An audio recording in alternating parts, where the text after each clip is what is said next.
Well, Ken tells me that I had a cardiac arrest, but I don't remember any of it. She had, the previous weekend, had some periods of heartburn, and they were minor.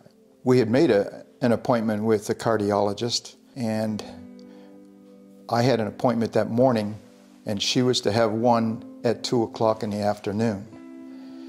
So we came home from that appointment. We had lunch here at the kitchen table.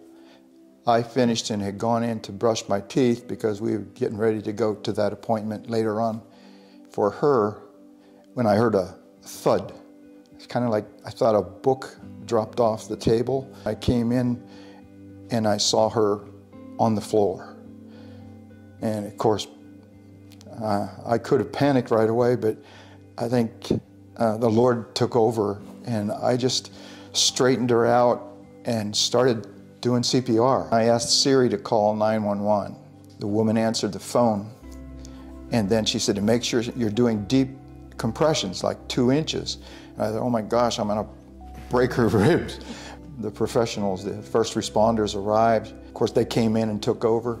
In the meantime, I'm calling my pastor and our 3 kids, our 3 children, 1 in Connecticut, 2 here, 2 daughters here, to let them know and start praying, because we didn't know what the end result would be.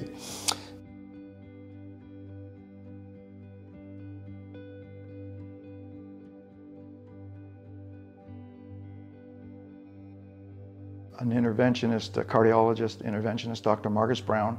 We were just all elated when he said, successfully inserted a stent, and her heart is good as new. It was sighs of relief and answers to prayers. She is visible evidence of the importance of CPR. We were told over and over again, had I not been there, that within 4 minutes that she would have been irreversibly brain dead. So CPR is certainly the most important thing when someone has a cardiac arrest. The first thing I remember is opening my eyes and looking at the room and thinking, wow, I didn't realize I was in the hospital. I thought, I must be at a resort. Yeah. It was so nice. I can't say enough good things about her care.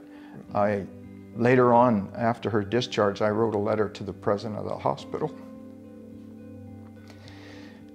commending everybody, nurses, doctors, even Dr. Callahan, who was the pulmonologist, came in and prayed with us in our room. To the housekeepers who came to the room, everyone, before they left the room, would always say, is there anything we can get for you? You told me about a nurse in ICU that was really good to me, that she did a dry shampoo on my hair and gave me a back rub, just like in the olden days what nurses did. Yeah, her name was Anita. The room I was in looked out to 400.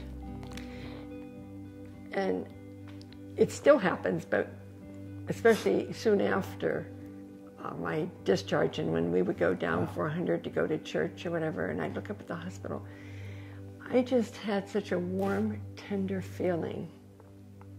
I don't know, just looking at the hospital. And it's still, when I go by and I look up there, I have a really warm feeling for the hospital.